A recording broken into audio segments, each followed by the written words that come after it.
My new wife and I share a blended family resembling the modern-day Brady Bunch. In our union, I bring 4 children from a prior relationship, while she contributes 3 of her own. Complications arise from the fact that my children are predominantly older than hers. Specifically, my 2 eldest had already relocated before her arrival, predating both her move-in and our marriage ceremony. I promised her and her kids a lot of things to make them feel welcome and secure, one of those being a much better home where everyone could have their own space and feel comfortable. One of the things I promised her kids was that they'd each have their own room, which was something they never had before. A few months ago, when it was time for her kids to move in, I quickly realized I needed to create some extra space to keep that promise. My 2 younger kids, who still lived at home, were willing to share a room for at least another year so my stepkids could have their own space. My daughter is a high school senior and won't be living at home for much longer anyway, so it seemed like a good temporary solution. But that was just the first step. I also needed to clear it with my 2 older kids before giving their rooms to my stepkids. My older son was pretty chill about it. He understood the situation and didn't mind me clearing out his old room since he'd already moved out. But my older daughter was a whole different story. I tried calling her at least 3 times that day, leaving messages explaining what I wanted to do. She never answered, and I never heard back from her. I suspected she was ignoring me on purpose, and it wasn't surprising.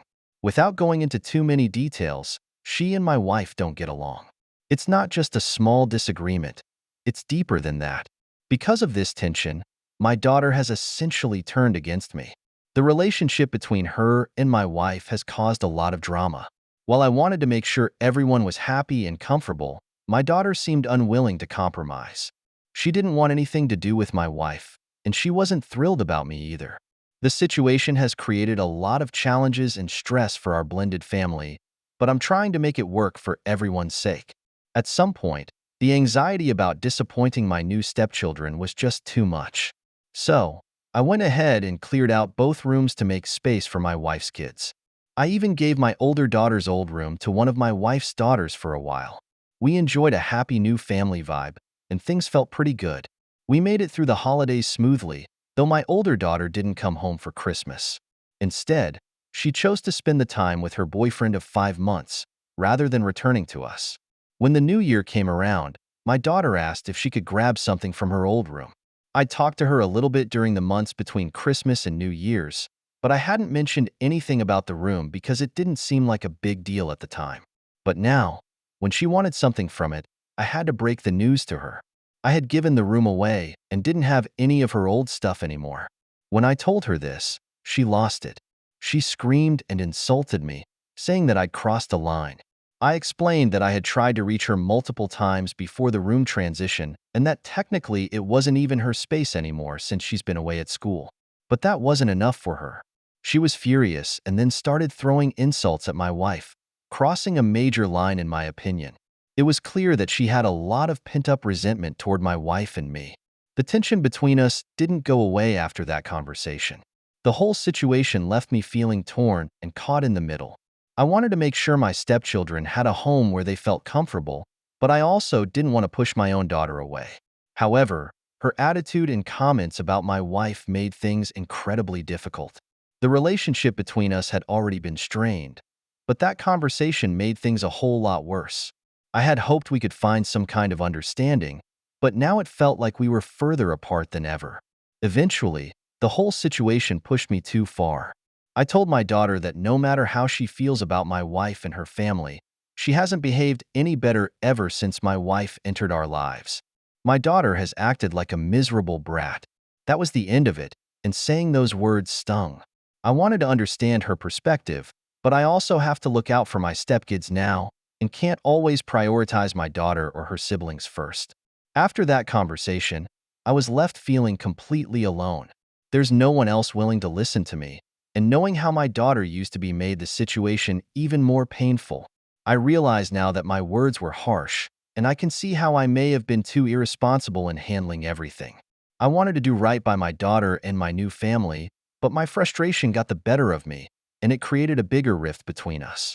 I wish I had found a better way to communicate and make things work, but it's difficult to balance everyone's needs when emotions are high and the relationships are strained. Am I the idiot? Now for the top comments. You are the idiot. Why did you not at least store her stuff? Did you only try to reach her for one day? Also, the way you write about being a happy new family absolutely sounds like you replaced your kids. Even though they're older, they're still your kids and should be first. It sounds like you did everything possibly wrong to have your daughter feel like she's a part of your family, not the least of which was making promises you couldn't keep and lying. So, I don't blame her or your other kids for inevitably going no contact with you in the future. But hey, you have a shiny new family. Reached out for one day, took her being busy as a personal attack, and couldn't even bother with a text message to inform her or say they need to talk about something important. Not a good excuse, and apparently this daughter wasn't even worth a couple of bucks in storage fees. Oh, he couldn't have made it any clearer to his daughter he doesn't want her around. Totally the idiot. Yeah, I was honestly on board with Opie until they mentioned that they got rid of their daughter's stuff. I absolutely understand not wanting a bedroom to go empty after their child has moved out, but you don't just toss their belongings. My mother did the same thing to me, and I still haven't completely forgiven her. I wasn't living at home. I was living in the dorms. I was absolutely fine with the idea of her packing up my things, but throwing things away without consulting the owner first is cruel. You are the idiot. New kids don't drop old kids. Transitions need to be managed. Why exactly do you promise your stepkids things that take away from your children? What is wrong with you? Oh, pancakes, you're still reading. And because you hadn't added the gender or age of your bio kids, it is actually illegal in many places to put children of different genders in the same room post-puberty. You need to fix that urgently. All your kids should matter, not just the shiny new ones. Story 2. I just got engaged recently, and I'm over the moon about it. My fiancé and I go way back. We've known each other since childhood. We used to be close as kids, playing together and sharing our dreams. But as time went on, life took us in different directions, and we lost touch for a few years. Fortunately, fate stepped in, and we reconnected in college. We picked up right where we left off, finding so much in common that it felt like no time had passed. Before we knew it, we were deeply in love and decided to take the plunge this year by getting engaged. To celebrate this big moment in our lives, my fiancé's parents threw us a small engagement party last weekend. It was a cozy affair with just the people closest to us. My fiancé, his parents, and his 3 siblings, along with my sister, her mom, who's not my mom, and my childhood best friend. The setting was warm and inviting. The decorations were perfect, and everyone seemed to be having a great time. Things were going smoothly until my estranged parents unexpectedly crashed the party. They found out about it because my grandma on my dad's side had spilled the beans about the party's location. My grandma isn't really in touch with us anymore, which made this feel like an extra betrayal. She's cut off from most of the family now but still keeps in contact with my dad, despite the fact that he's no longer a part of my life. Let me give you a little more background on my family dynamics. My sister is 4 years older than me and is actually my half-sister. My dad was with her mom before he met my mom, and when their relationship ended, he got together with my mom. They weren't exactly starting with a clean slate because my dad was already expecting a child with my sister's mom. My own mom wasn't thrilled about the situation, but she went ahead and married my dad just 3 weeks after my sister was born. Talk about complicated family drama. My parents stayed together, but it was far from a happy household. Sadly, my mom never showed any kind of kindness to my sister. She seemed to resent the very idea that my dad had a kid with someone else, and she would often treat my sister very poorly. Birthdays, my sister was completely ignored, and she didn't even get a gift for Christmas, while my mom would go all out for me. My sister was left to fend for herself, figuring out how to navigate her teenage years without much support from my mom. My dad would come home and see all of this happening, but wouldn't lift a finger to help. He let my mom do whatever she wanted. Despite everything going on, my sister and I had a good relationship growing up. We leaned on each other during those tough times. Even though she kept most of the problems with my mom hidden from her own mom for a long time, her mom had some idea that things were rocky between my sister and my parents, but she never knew how bad it actually was. Fast forward to the engagement party, and you can imagine my surprise and frustration when my estranged parents showed up uninvited. It wasn't just uncomfortable. It felt like an invasion of what was supposed to be a special moment for my fiancé and me. Everyone noticed the tension, and it cast a shadow over what had been a joyous event. My parents didn't stay long, but it was long enough to leave a sour taste in my mouth. Luckily, my fiancé, his family, and the other guests were supportive and tried their best to keep things positive despite the disruption. The evening ended with everyone cheering for us and celebrating our future together. Let me give you more insight into what was going on before that engagement party incident happened. Both sides of my extended family felt compelled to treat my sister like everyone else. My mom's side of the family didn't like that my sister wasn't their blood relative, and my dad's family was too indifferent to even care. A few years ago, my grandma apologized to my sister and me for everything that had happened, so I started talking to her again, and things seemed okay until she went behind my back and told my estranged parents about the party. Now back to the engagement party itself. When my parents showed up uninvited, I immediately told them to leave. My fiancé's parents came over and asked who they were, so I explained the situation. As we were talking, my parents acted like they belonged there, like nothing was wrong and everything was normal. They acted like it was no big deal that they had mistreated my sister and tried to make themselves appear blameless. I wasn't going to let them get away with it, so I told my fiancé's parents that my parents were leaving because they weren't welcome. I made it clear that they were toxic people who thought it was acceptable to punish a child for things entirely out of her control. My fiancé's parents understood and backed me up, but my decision to call them out was pretty controversial. My parents, unsurprisingly, thought I was the one being unreasonable. But what really frustrated me was that some of my fiancé's extended family, who weren't even at the party, thought it was impolite of me to speak out like that. One of my fiancé's siblings started spreading the story around the family, which made me feel like my actions were being judged even more. However, I stand by what I did. I wasn't going to sit quietly and let them ruin what was supposed to be a special celebration of our engagement. Even if it ruffled a few feathers, it felt good to finally stand up for myself and my sister in front of people who had our backs. Am I the idiot now? For the top comments, not the idiot. They show insane discourtesy by showing up uninvited to someone else's house, and you were expected to play nice? No, that's not okay. Your parents knew what they were doing, and shame on your grandmother for overstepping your boundaries. Play stupid games, win stupid prizes. Everyone else lacks the context to formulate an informed opinion, meaning they should keep their mouths shut. Good for you for reinforcing your boundaries. You make an excellent spouse if you're already a great human. Exactly. They felt entitled to show up uninvited to their adult daughter's party that someone else arranged. It's bizarre on different levels. Simply because of that, I'm sure it was weird for the fiancé's parents to see their future daughter-in-law say such things about her parents in front of them. But she has a good reason, and my sister was there, so I'd imagine she'd rather not interact with her abusers. It's not really bizarre. The parents intentionally showed up in a public place where their past wasn't well known, trusting societal conventions of not causing a scene to keep up and line up. You are estranged from these people for a reason, and an explanation will have to be shared regardless because people will want to know why they're not at the wedding. Story 3. Every year, my parents try to buy Christmas presents in late November to avoid the crazy crowds and packed stores in December.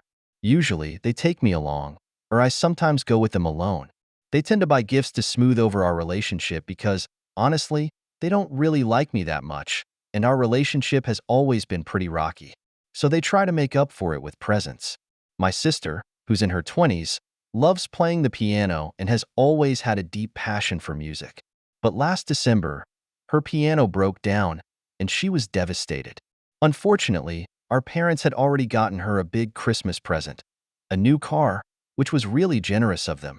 Because of that, everyone thought she'd have to start saving up to buy herself a new piano. It was an expensive thing, and since she already got a car, we all figured that was it for her gifts this year.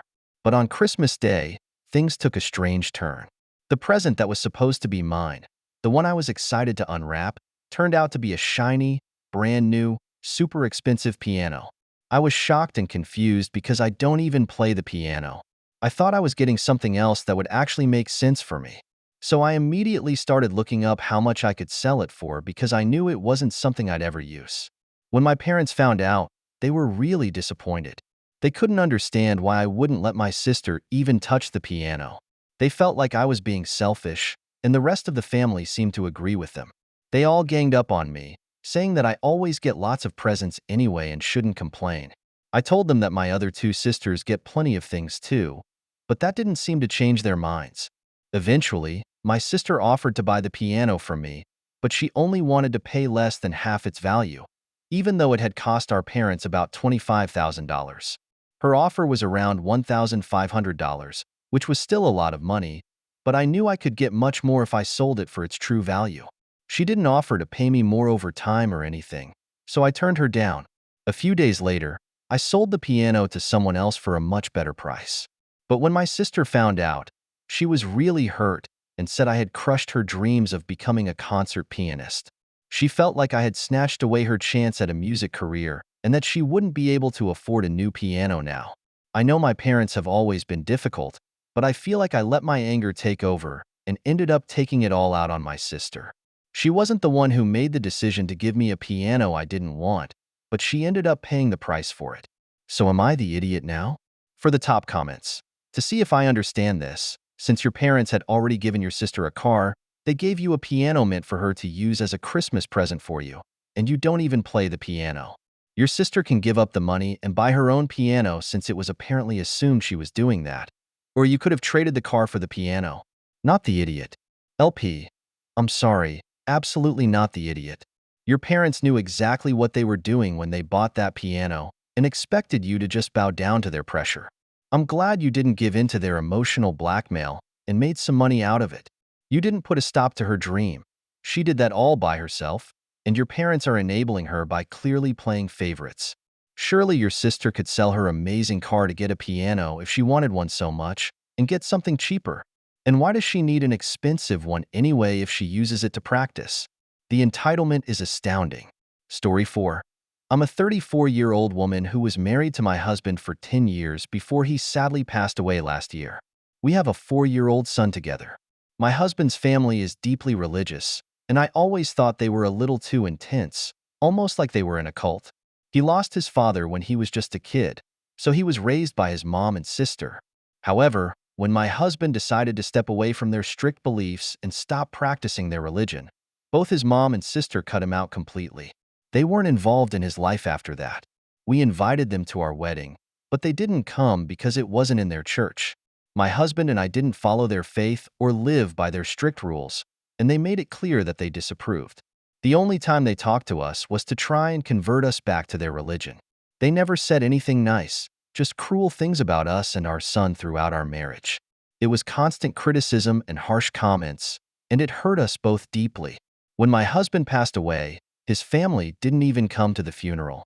They never reached out to offer their condolences or check on me or our little boy. I felt like we were completely abandoned. It was heartbreaking, but we pushed forward. However, recently, his mom and sister reached out, saying they wanted to see my son. They hadn't been there for us before, so I was hesitant, but I didn't want to deny my son the chance to connect with his family. I decided to give them a chance, but I made it very clear that I didn't want them talking to my son about their religion or trying to convert him. I don't want my son growing up with any kind of religious bias, and besides, my husband had told me plenty of horror stories about what it was like for him growing up in that church. I knew it wasn't what my husband would have wanted for our child. His mom and sister promised they wouldn't talk about it, so I reluctantly allowed them to see him. After spending a day with his aunt, my son came home and told me he had a great time. However, he also mentioned that his aunt had offered to take him to church, and he wanted to go.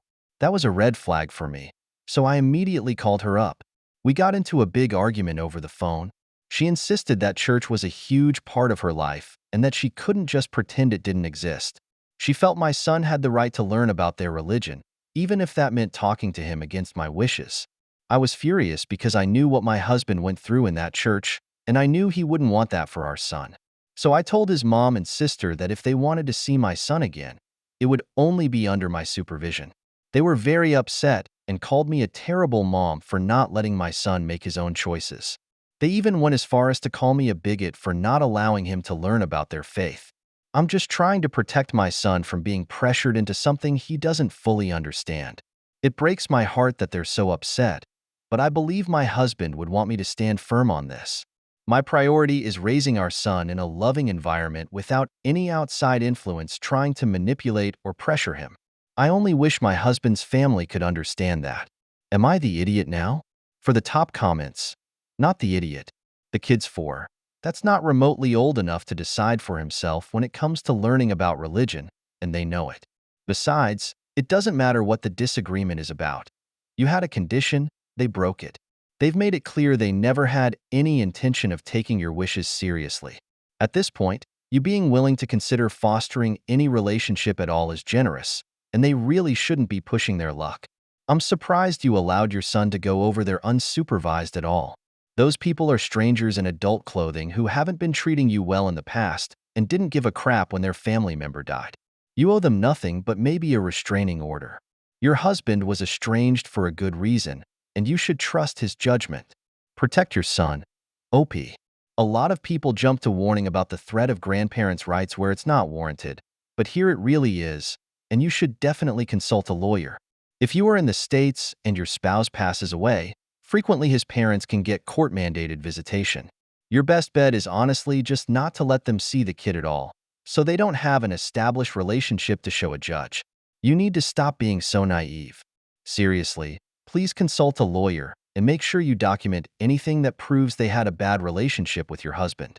Screenshots from his phone, messages, emails, your phone messages, and emails too. They are a real, incredible threat to you and your son. They can sue you for grandparents' rights or even custody, and while they may not win, they can make your life a nightmare. Make sure his school pickup has password-only access. Make sure his school knows about the grandparents' threat. Story 5. So I'm a 27-year-old guy, and my girlfriend Maddie, who's also 27, and I have been together for over 4.5 years. We're both from this small farm town where we grew up and went to high school. We even graduated in the same class. A little while back, Maddie landed a job in social media marketing in a big city that's about an hour away from our hometown. So we both moved to the city, and since we got here, she made some friends with a few of her coworkers. They're the kind of people you'd probably call influencers. They have a ton of Instagram followers, they're not easy to chat with, and they've got older men sending them money for whatever reason.